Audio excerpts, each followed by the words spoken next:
दोस्तों नमस्कार, मैं हूं अजय कुमार यादव अपने YouTube चैनल त्रिमूर्ति ग्रुप से। और आज मैं अपने दुकान पे खड़ा हूं, जो कि आप देख सकते हैं, त्रिमूर्ति ट्रेडर्स बिल्डिंग मटेरियल सप्लायर। और आज हम आपको अपने एक सीमेंट के हमारी टेक्निकल टीम आई है, तो उनसे भी मिलवाएंगे और आपको बताएंगे कि घर कैसे बनवाते हैं, क्या क्या किन किन चीज़ों का ध्यान रखना चाहिए जब हम घर बनवाते हैं और कैसे एक अच्छा घर हम बन सकता है। तो आइए हम आपको मिलवाते हैं अपने एक सीमेंट डबल बुल, जिसके हम ऑथराइज्ड डीलर हैं। दोस्तों तो फिर आइए आपको मिलवाते हैं अपने technical team double bull, Emami double bull के इंजीनियर जो टेक्निकल टीम जो लोकल हमारे फील्ड में वर्क करते हैं और देखते रहते हैं, काफ़ी अक्सर आते रहते हैं। तो आइए इनसे मिलवाते हैं। भैया नमस्कार। सबसे पहले नमस्कार अजय जी। और मैं ये जानना चाहता हूँ कि आप हमारे व्यूअर को बताएं कि लाइफ में इंसान जो मकान वगैरह होता है एक ही बार बनवा पाता है, और इस समय चीज़ें इतनी कॉस्टली हैं, तो किन किन चीज़ों का ख्याल रखना चाहिए घर बनवाते हुए इंसान को, एक नॉर्मल कस्टमर को क्या क्या बातों का ख्याल रखना चाहिए, और कैसे एक मजबूत एक अच्छा किफ़ायती घर बनाया जा सकता है। तो उसके बारे में विस्तार से थोड़ा हम लोगों को समझाइए और हमारे व्यूअर को समझाइए। धन्यवाद अजय जी। सबसे पहले तो मैं अपना नाम बता देता हूँ। मेरा नाम रजनीकांत पांडे है और मैं वर्तमान में मऊ जनपद में नोवोको कंपनी के न्यू विस्टा पार्ट का डबल बुल कंपनी का मैं इंजीनियर हूँ, मैं फील्ड ऑफिसर हूँ। और सीमेंट से रिलेटेड उसकी जितनी भी तकनीकी सेवाएं होती हैं उसकी सारी जिम्मेदारी मेरी होती है। और अजय जी का ये प्रश्न था कि हम अगर मकान बनाएं तो कैसे उसको अच्छा बनाएं। जी, मैं ये जानना चाहता हूँ कि जितनी भी चीज़ें, जैसे जो मेन चीज़ें होती हैं, मोरंग होती है और गिट्टी होती है, ग्रेवल होता है, फिर सरिया होती है, बार्स होते हैं, और फिर जैसे कि सीमेंट होती हैं, तो ये चार चीज़ बहुत मुख्य होती हैं जो कि मकान में बहुत सहयोगी होती हैं। और एक ईंट होता है, पांचवी चीज़ को ले लीजिए, तो जो ईंट होती है वो हम लोग के अंडर में नहीं आती है, वो भट्ठा मालिक वगैरह के अंडर में आती है। लेकिन ये जो चार चीज़ों में जिसमें हम लोग डील करते हैं, उसमें मैं ये जानना चाहता हूँ कि कैसे बालू को हम चेक करें, सैंड जो है कैसे चेक करें कि कौन सी क्वालिटी सही है, और कैसा सैंड यूज करना चाहिए, कैसा ग्रेवल यूज करना चाहिए, और कैसी सरिया यूज करना चाहिए। और लास्ट में एट लास्ट सीमेंट के तो आप डीलर हैं, वो इंजीनियर हैं टेक्निकल टीम से, तो हम जानना चाहते हैं सीमेंट में कितने प्रकार के सीमेंट आते हैं और कैसे हम इसमें डुप्लीकेसी से बचें, क्योंकि मार्केट में बहुत सारी डुप्लीकेसी भी आ गई है। तो मेरे जो 3-4 प्रश्न हैं उस पर विस्तार से आप बताइए। जी सबसे पहले तो आपका ये क्वेश्चन था कि पहले हम सीमेंट से ही शुरू करते हैं, बाकी चलिए फिर ग्रेवल और सैंड के बारे में हम बाद में डिस्कशन करेंगे। सबसे पहले तो अगर सीमेंट के बारे में बात किया जाए तो अपने उत्तर प्रदेश की मार्केट में मुख्य रूप से 3 तरह की सीमेंटें आ रही हैं। सीमेंट के अगर पार्ट्स की बात करें तो मुख्य रूप से ओपीसी सीमेंट जो प्योर सीमेंट होता है, उसके बाद एक ब्लेंडेड में आपके पीपीसी पीएससी बाकी सीमेंटें आ जाती हैं, वो उसके अंडर टाइप में आती हैं। अब अगर हम उत्तर प्रदेश की बात करते हो तो यहाँ पे पोर्टलैंड पोजोलोना सीमेंट, जिसका आईएस कोड होता है 1489 2015 पार्ट 1। इसमें पार्ट 2 भी है जो यहाँ पे नहीं आता है। पार्ट 1 फ्लाई ऐश बेस्ड होता है। और अगर हम बात करें तो 455 आईएस कोड की स्लैग सीमेंट भी हमारे मार्केट में कुछ कंपनियाँ देती हैं, और कंपोजिट सीमेंट भी एक कंपनी वर्तमान में दे रही है अपने इस मार्केट में। तो मैं आपको आगे जाने से पहले रोकूंगा, मैं ये जानना चाहता हूँ कि जो आप 3 सीमेंट बताए, कंपोजिट सीमेंट, स्लैग सीमेंट और ये जो नॉर्मल पीपीसी आती है, ये तीनों में डिफरेंस क्या होता है, और कैसे हम मतलब कौन से अपना घर बनाने में, मकान बनाने में कौन सी सीमेंट यूज करें कि बेहतर मकान बन के तैयार हो मेरी, और कॉस्ट इफेक्टिव भी पड़े, कि कम प्राइस में अच्छी चीज़ आए। देखिए, तीनों सीमेंटें अपनी जगह पे सही हैं जी। अब आपने भिन्नता की बात की है तो मैं आपको बता देता हूँ। सबसे पहले अगर मैं शुरुआत करूं पोर्टलैंड पोजोलोना, पहले मैं सीमेंट की थोड़ी सी हिस्ट्री की बात कर लेता हूं। सीमेंट जो है मुख्य रूप से लाइमस्टोन का जो बाई प्रोडक्ट होता है, क्लिंकर और जिप्सन से मिलके बनता है।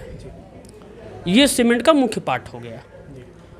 अब उसके बाद ये ओपीसी सीमेंट, मोटा मोटा इसको आप ऑर्डिनरी पोर्टलैंड सीमेंट जो अभी आईएस कोड 269 के हिसाब से बनता है, उसको आप कह सकते हैं। अब उसके बाद अगर हमको सीमेंट में फ्लाई ऐश डाल रहे हैं तो वहाँ पे सीमेंट की उसका टाइप जो है, सीमेंट का प्रकार, वो परिवर्तित हो जाता है। पहला परिवर्तन क्या आता है कि उसके IS कोड में, जो कि वो IS कोड 1489/2015 पार्ट 1 के हिसाब से हो जाता है। और उसके बाद उसमें 15 से 35% तक जो गवर्नमेंट का नियम है, आपको फ्लाई एश ऐड करना है। तो थोड़ा सा फ्लाई एश के बारे में भी समझ लेते हैं कि फ्लाई एश टर्म क्या है। बेसिकली भारत में जो मैक्सिमम बिजली का उत्पादन होता है वो हम लोग कोयले से करते हैं। और दुनिया में हर चीज़ का वेस्ट है, हर चीज़ का वेस्टेज होता है। तो जब हम कोयले को बर्न कर लेते हैं तो उसकी जो ऐश बचती है, जो ऐश बढ़ती है, फ्लाई मतलब उड़ना और ऐश फ्लाई मतलब होला उड़ना और ऐश मतलब हो गया राख। तो वो जो राख बचती है उसको सीमेंट कंपनियां 15 से 35% सरकार के निर्देशानुसार सीमेंट में डालती हैं। ये हमारा हो गया IS code 1489 Portland pozzolana cement, PPC जिसको बोलते हैं, जिसको हम लोग साधारण PPC बोलते हैं। और अपने इस मार्केट में, उत्तर प्रदेश की मार्केट में सबसे ज़्यादा PPC सीमेंट ही चलती है। बिहार राज्यों में स्लैग भी सीमेंट बिकता है। अगर स्लैग की मैं बात करूं तो स्लैग बेसिकली धातु मल से बोलता है, उसको हिंदी में बोलते हैं धातु मल। धातु का जो मल हुआ उसको मेटल वेस्ट समथिंग, हाँ मेटल वेस्ट कह सकते हैं आप, उसको डाल करके बनाई जाती है। अब तीसरी सीमेंट जो आती है जिसको पोर्टलैंड कंपोजिट सीमेंट बोलते हैं, वो जो सीमेंट है आपकी, उसमें क्लिंकर के साथ साथ कुछ मात्रा स्लैग की यानी धातुमल की और कुछ मात्रा फ्लाई एश की भी उसमें प्रयोग की जाती है। तो तीनों सीमेंट अपनी जगह सही हैं, तीनों सीमेंट का आप प्रयोग कर सकते हैं। सारी सीमेंटें जो हैं कि BIS के हिसाब से ही निकल के मार्केट में आती हैं। BIS उसको अप्रूवल देता है जो उसका मिनिमम क्राइटेरिया है। जैसे BIS ये कहता है कि कोई भी सीमेंट अगर मैन्युफैक्चरर होती है और उसका हम टेस्ट करते हैं तो 28 दिन बाद उसकी जो ताकत है वो 33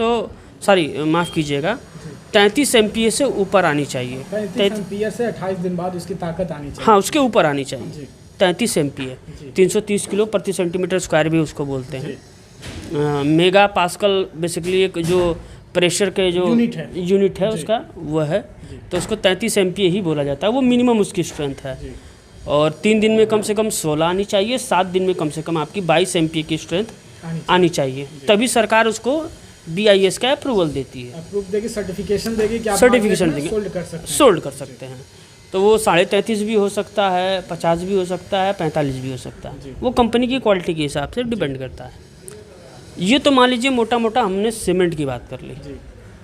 अब जैसे अगर हम बात करते हैं कि ग्रेवल या सैंड की बात करते हैं तो IS कोड 383 के हिसाब से कोर्स और फाइन एग्रीगेंट को डिफाइन किया जाता है। अब उसमें अगर हमको सैंड को टेस्ट करना है, मतलब 4.7 mm से अगर कोई छन्नी से छन जाती है तो वो महीन यानी फाइन एग्रीगेंट में आता है। उसके ऊपर जो है कोर्स एग्रीगेंट यानी मोटा दाना, जिसको हम लोग गिट्टी के रूप में कह सकते हैं। अब अगर हमको टेस्ट करना है, सबसे पहले चीज़ आती है सैंड। क्योंकि सैंड क्या होता है, नदियों से खोद करके या किसी स्थानों से निकाली जाती है, जो हमारी मार्केट में प्रयोग होती है। NCR साइड में सैंड जो हम लोग लाल वाला बालू प्रयोग करते हैं वो जनरली नहीं होता है। वहाँ पे जो है कि डस्ट, जिसको अगर बोला जाए हम लोग की भाषा में, तो डस्ट प्रयोग करते हैं। उसकी गुणवत्ता इस वाले बालू से भी अच्छी होती है। क्यों अच्छी होती है मैं आपको बताता हूँ। बालू में अगर 8% से ज़्यादा 8% से ज़्यादा हाँ मिट्टी की मात्रा है तो कहीं ना कहीं आपका जो अगर कंक्रीटिंग का काम आपने किया है, प्लास्टरिंग का काम किया है, कोई भी अगर कार्य आप उससे कराते हैं तो कहीं ना कहीं उसमें आपको ताकत में कमी आपको महसूस होगी। क्योंकि एक मकान बनने में सिर्फ सीमेंट ही महत्वपूर्ण चीज़ नहीं है। नहीं, बिल्कुल नहीं। जैसे मानव का शरीर है, उसकी आँख भी उतनी इम्पोर्टेंट है जितना उसका कान, जितना उसका मुँह।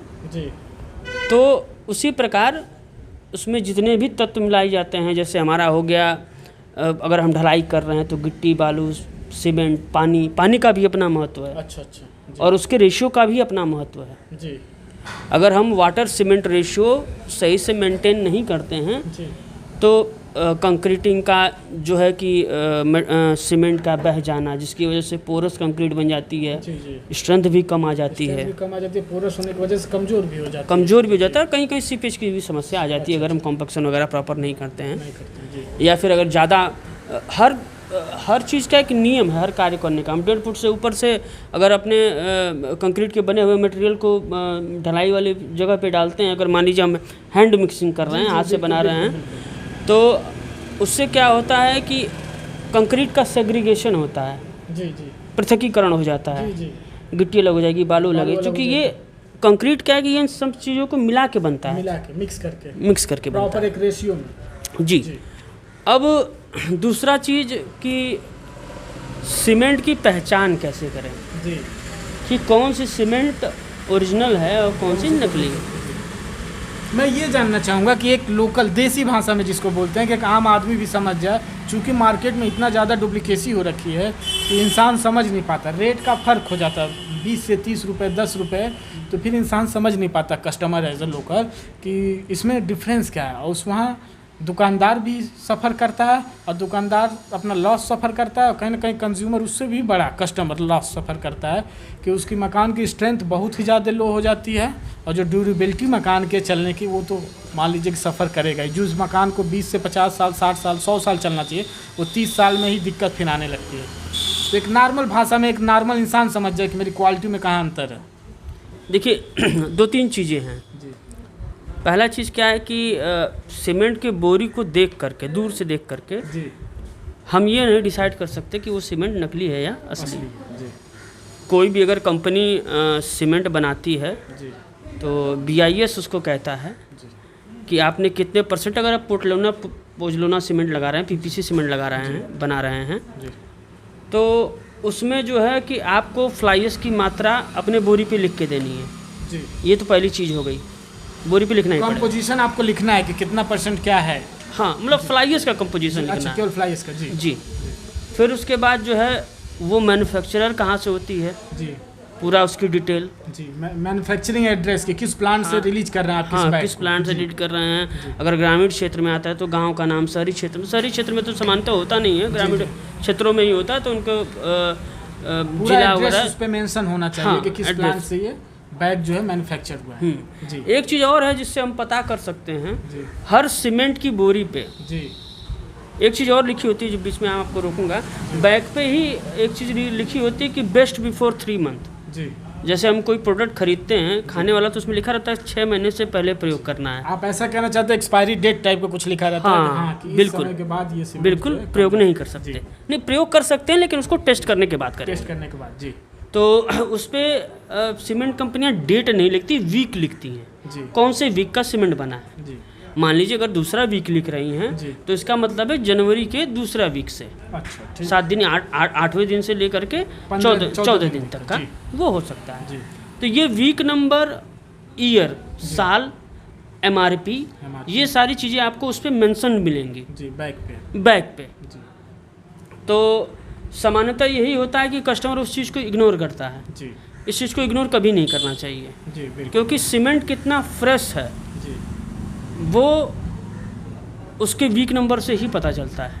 ठीक। निश्चित तौर पर अगर कंपनी लिख के दे रही है कि 3 महीने में आपका सीमेंट टेस्ट, फिर से आपको टेस्ट करवाना पड़ेगा तब आप प्रयोग कर सकते हैं, जी तो इसका मतलब है कि अगर सीमेंट ज़्यादा फ्रेश रहेगी, जिसको हम लोग साधारण भाषा में बोलते हैं कि गर्म सीमेंट चाहिए, जी जी ताज़ी चाहिए, ताज़ी चाहिए। जी तो उसका कहीं ना कहीं कंक्रीटिंग पे भी या आपके कार्यों में भी इम्पैक्ट पड़ता है। जी। जी इसीलिए हम लोग उसको सीमेंट का भंडारण भी अच्छी तरीके से करते हैं। जी तो एक चीज़ ये मेंशन्ड होती है जी हर बोरी पे, जी और हर बोरी पे जिले वाइज कंपनी के पास बिलिंग होती है, MRP प्राइस होता है। जी हम अगर उदाहरण ले लेते हैं कि एक कंपनी का सीमेंट है, जी तो वो पूरे मऊ जिले में 400 रुपये का सीमेंट सपोज दैट जी बोरी पे लिख के दे रहा है, MRP उसकी लिख के दे रहा है। जी अगर वो बोरी पे लिख के दे रहा है तो वो तब तक चेंज नहीं होगा जब तक सीमेंट के रेट बढ़े या घटे नहीं। जी तो इससे भी ये पता चल जाता है। अब कंपनियां क्या कर रही हैं, इससे रेट का डिफरेंस आता है कि जी कभी कभी सीमेंट का रेट जिले वाइज डिफ़र करता है, ठीक है, वेरी करता है, वेरी करता है। तो थोड़ा मोड़ा बॉर्डर पर फ्लक्चुएशन मिलती है ऐसी रेट की, बहुत ज़्यादा नहीं मिलती, हाँ थोड़ा 2-4-5 रुपए का अंतर निश्चित तौर पर मिलता है। और हमारी कंपनी ने एक अच्छा इनिशिएटिव लिया था, अभी भी वो कर रही है। बोरी पे गाड़ी का नंबर लिखा रहता है कि किस गाड़ी से डिलीवर हो रही है, किस गाड़ी से डिलीवर हो रही है। सपोज दैट अगर गाड़ी का नंबर UP 70 हो, लास्ट में 53-54 है, कुछ भी नंबर हो, तो उसके जो लास्ट 4 डिजिट हैं वो उस पर मेंशन होता है। अच्छा। इससे ये फ़ायदा होता है कि सीमेंट कहाँ अनलोड हुई है। जैसे मान लीजिए हमने प्लांट से सीमेंट भेजा और त्रिमुट्टी टेलर्स के यहाँ वो सीमेंट जानी है, तो उस पर वो बिल हो करके आता है। अगर वो डायरेक्ट आ रहा है, गोडाउन से आ रहा है, तो पता चल जाएगा कि ये सीमेंट गोडाउन का है। फिर उसके बाद अगर सीमेंट कंपनी के गोडाउन में जाता है तब तो किसी प्रकार की समस्या नहीं है, क्योंकि फिर वो कंपनी की जिम्मेदारी होती है कि हम आपको ओरिजिनल सीमेंट दे रहे हैं। अगर इधर उधर से कोई सीमेंट देता है तो उसमें डुप्लीकेसी के चांसेस बढ़ जाते हैं। और एक मैं सभी से निवेदन करूँगा कि कोई भी प्रोडक्ट खरीदिए उसके ऑथराइज स्टॉकिस्ट से ही खरीदिए। आप कहना चाहते हैं ये कि अगर कोई भी आप प्रोडक्ट खरीदते हैं जो उसके ऑथराइज रिटेलर हों या डीलर हों, उन्हीं से लें, आप इधर उधर से ब्लैक में न लें। हाँ। क्योंकि जो ब्लैक में लेता है आपको कम करके रेट दे रहा है, तो आप ये समझ लीजिए कि कहीं ना कहीं आपको दिक्कत आ सकती है। अब उसमें क्या होता है, कंपनी का नियम होता है, कंपनी कुछ अमाउंट जो है, कुछ पैसे व्यापारी से अकाउंट में डलवाती है, जो इस बात का अप्रूवल देता है कि आप जो है हमारे अधिकृत विक्रेता हैं, चाहे वो आप डीलर हों चाहे आप रिटेलर हों। इस तरह से पता किया जा सकता है। और लास्ट में तरीका तो कि यही है कि अगर सीमेंट को टेस्ट किया जाए तो चूँकि साधारण से ग्रामीण क्षेत्रों में और शहरी क्षेत्रों में भी हर जगह ये चीज़ संभव नहीं हो पाती है। अब मकान को अच्छा बनाना है तो अच्छा बनाने के लिए एक अच्छा कारीगर के साथ साथ अच्छी समझबूझ भी चाहिए। हम ये चाहते हैं कि अब चीज़ें ये हम लोग कंपोजिशन बता दिए हैं कि क्या क्या चीज़ क्वालिटी रहनी चाहिए।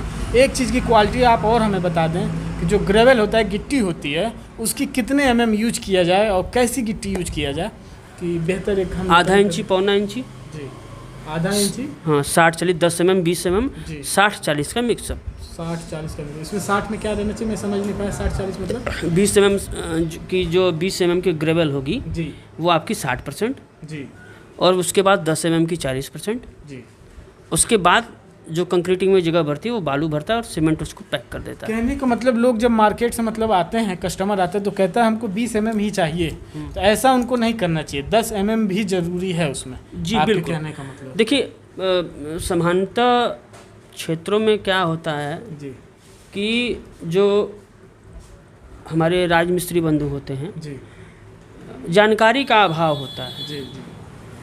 जैसे कुछ लोग अपनी ढलाई में एक 3-3 का मटेरियल जो है प्रयोग करते हैं, एक 3-3 का मटेरियल प्रयोग करते हैं, तो नियमतः उनको एक 3-3 का मटेरियल प्रयोग करना ही नहीं चाहिए। वो रेशियो BIS के हिसाब से नहीं है। आप M20 प्रयोग कर लीजिए, 1-1.5-3 का रेशियो, 1-1.5-3 का, हाँ M25, एक सीमेंट रहना चाहिए, 1.5 बालू और 3 गिट्टी। यानी गिट्टी का कंपोजिशन ज़्यादा है, लेकिन मैं देखता हूँ लोकल क्षेत्र में गिट्टी कम रहती है और बालू ज़्यादा रहता है, ऐसा है। तो ये गलत तरीका है। गलत तरीका है। हाँ, अगर आप M20 ग्रेड का कंक्रीट बनाना चाह रहे हैं तो उसके लिए आपको 1-1.5 दिन की मात्रा मिलानी पड़ेगी, जो कि आपको 28 दिन के बाद वो कंक्रीट 20 MPa से ऊपर की ताकत देगी। ये चीज़ होता है। और सरिया के बारे में आप क्या कहना चाहेंगे सर? सरिया मुख्य रूप से जो भी अप्रूव्ड सरिया हो, लोकल ना हो, उसका प्रयोग कीजिए। टोर छड़ों का ज़्यादा प्रयोग कीजिए, प्लेन छड़े नहीं। जिसमें रिब्स होती है, आपके कहने का मतलब प्लेन नहीं होना चाहिए, जिसमें रिब्स होना चाहिए, जो ग्रिप बनाए कंक्रीट के साथ ग्रिप बनाए, वो बेहतर सरिया एक है। जी हाँ, सरिये का चुनाव भी हमको ऐसे ही करना चाहिए और ब्रांडेड चीज़ का ही प्रयोग करना चाहिए। सर हम ऐसा चाहते हैं कि अब वीडियो काफ़ी लंबी हो रही है, तो इसमें हम लोगों ने कंपोजिशन बता दिया कि कैसी क्वालिटी हमें प्रयोग करना चाहिए। और फिर एक और वीडियो बनाते हैं जिसमें हम केवल मकान और जो राजगीर मिस्त्री हैं, कैसे राजगीर मिस्त्री को आपको चुनना है, क्या सही काम हो रहा है, क्या गलत काम हो रहा है, बीम कैसे देना चाहिए और किन किन चीज़ों का ध्यान रखना चाहिए, अगले वीडियो में हम लोग करते हैं। इसमें एक चीज़ और पूछना चाहूँगा मैं, पानी का कंपोजिशन क्या रहना चाहिए और कैसा पानी यूज करना चाहिए, क्योंकि गाँव में लोग नदी से चाहे कहीं पानी भरा हुआ है, तालाब वालाब, वो भी पानी लेके प्रयोग कर लेते हैं आरसीसी में। तो क्या ये तालाब का पानी या पोखरे का पानी यूज करना चाहिए, प्रयोग करना चाहिए कि नहीं करना चाहिए आरसीसी? नहीं, बिल्कुल नहीं करना चाहिए। नहीं करना चाहिए। कारण क्या होता है, तालाब का पानी, नदी का पानी कहीं भी वो जो स्टोर होता है वो मिट्टी पे ही होता है। जी जी बिल्कुल बिल्कुल। मिट्टी में सिल्का होती है। जी सिल्का होती है जी। अब वो क्या करेगी, आपके कंक्रीट को सेम वही चीज़ फिर आ जाएगी। आपने अगर बालू से मिट्टी को बचा लिया जी, तो आपने क्या किया, पानी का जो प्रयोग किया जी जी, वो आपने मिट्टी वाला कर दिया, जी। तो चीज़ फिर वही सामने आ गई। कहीं ना कहीं ताकत में कमी आ जाएगी। बिल्कुल ताकत में कमी आती है। सीमेंट का जो सेटिंग टाइम होता है वो रिड्यूस होता है। जी जी ठीक है, तो बहुत बहुत धन्यवाद। ठीक है दोस्तों, बहुत बहुत धन्यवाद आपको वीडियो देखने के लिए, और मिलते हैं एक अगले वीडियो में, पार्ट 2 करके बनाएंगे, जिसमें अब हम केवल कंस्ट्रक्शन के बारे में आपको जानकारी देंगे कि कंस्ट्रक्शन कैसे करना चाहिए, किन किन बातों का ध्यान देना चाहिए। आप अभी जो हम वीडियो बनाए इसमें हमने कंपोजिशन की बात की, किस टाइप का आपको मटेरियल यूज करना है, बालू लेते समय किस चीज़ का ध्यान देना है, पानी मिक्स करते हुए किन चीज़ों का ध्यान देना है, सरिया कैसे प्रयोग करना है, और साथ साथ जो ग्रेवल गिट्टी होती है उसको कैसे प्रयोग करना है, किन रेशियो में प्रयोग करना है, हम लोग दूसरी वीडियो में नेक्स्ट पार्ट में आएंगे, क्योंकि वीडियो काफ़ी लंबी हो रही है। थैंक यू दोस्तों।